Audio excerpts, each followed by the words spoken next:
It's beginning to look a lot like Hot Property by AARON McDONALD. As Melbourne dusts off the fascinators, November marks the sprint to the finish line. The days are longer, the jacarandas are blooming, and the property market is in full gallop. We've shaken off the big distractions of the grand final, Cup Day, and the early spring rush. And what's left is the serious buyer activity that defines this time of year. It's the pointy end of the season, where well-priced homes stand out and decisive buyers make their moves. At the same time, Australia's broader economic picture has taken another twist. Unemployment has dropped again, showing the labour market is still rock solid, which means any hopes of an early rate cut have basically been shoved further down the track.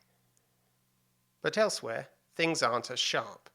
Construction is slowing, pipelines are thinning, and costs are easing, which usually means the heat is quietly coming out of the system. Consumer confidence is also sending mixed signals. The ANZ Roy Morgan Index is still grumpy, while Westpac's index has turned positive for the first time in years. So, depending on who you talk to, Australians are either cautiously optimistic or ready to barricade the pantry. The big picture?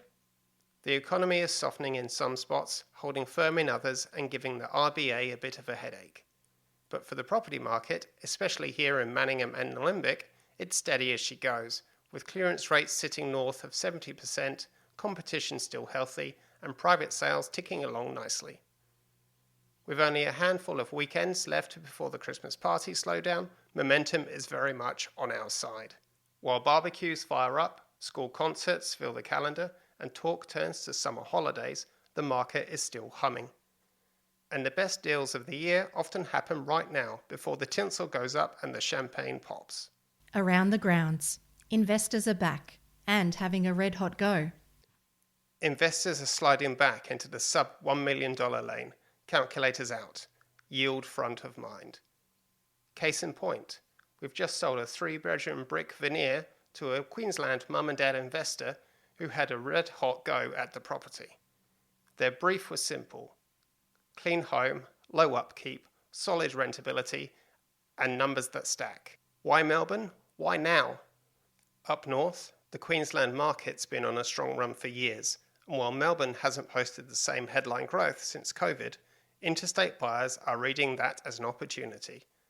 Buying in the once most livable city with bigger tenant pools and strong long-term fundamentals. On the ground, that's translating to quick, sensible offers on neat family homes near shops, transport and schools. Less tire kicking, more decisive bidding. Yields might not be splashy, but when the purchase price is sharp and vacancy risk is low, the total return story looks pretty attractive, and savvy interstate investors are leaning in. What's hot? The Boxing Day bounce. Boxing Day to New Year is prime scroll season. Opens might pause, but buyers don't. They're on the couch, full of pav, with their thumbs doing the walking. Realestate.com.au lights up right after Christmas, and January rides that wave as fresh campaigns hit the field.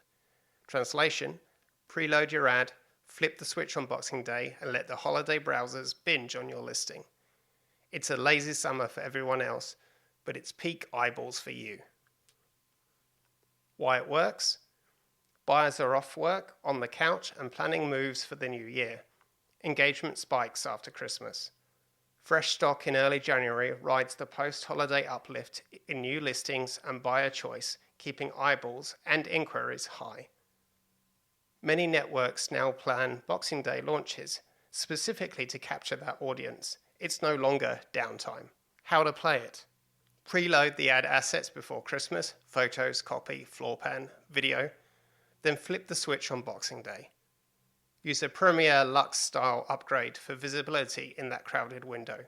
Then set first opens for the first Saturday of January to convert attention into inspections. Keep price guides and copy ultra clear.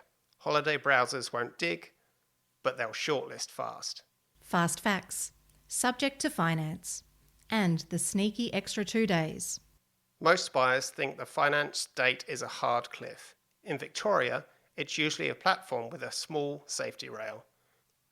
You typically get the finance date plus 2 business days to give written notice if finance isn't approved. Miss the notice window and your contract can roll on as if finance is satisfied. Bottom line, you don't just have until the finance date. You've got the finance date plus 2 business days to either rescind or extend with proper notice.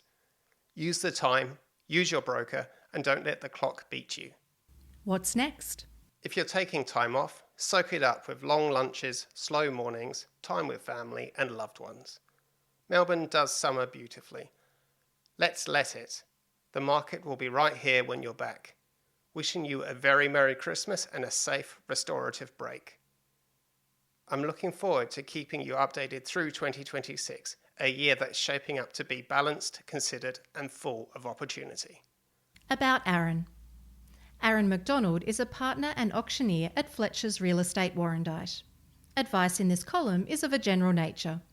Information on how to advertise your property online has been gathered from Real Estate Business Online and realestate.com.au. This article was read by Rebecca Rose, James Poyner,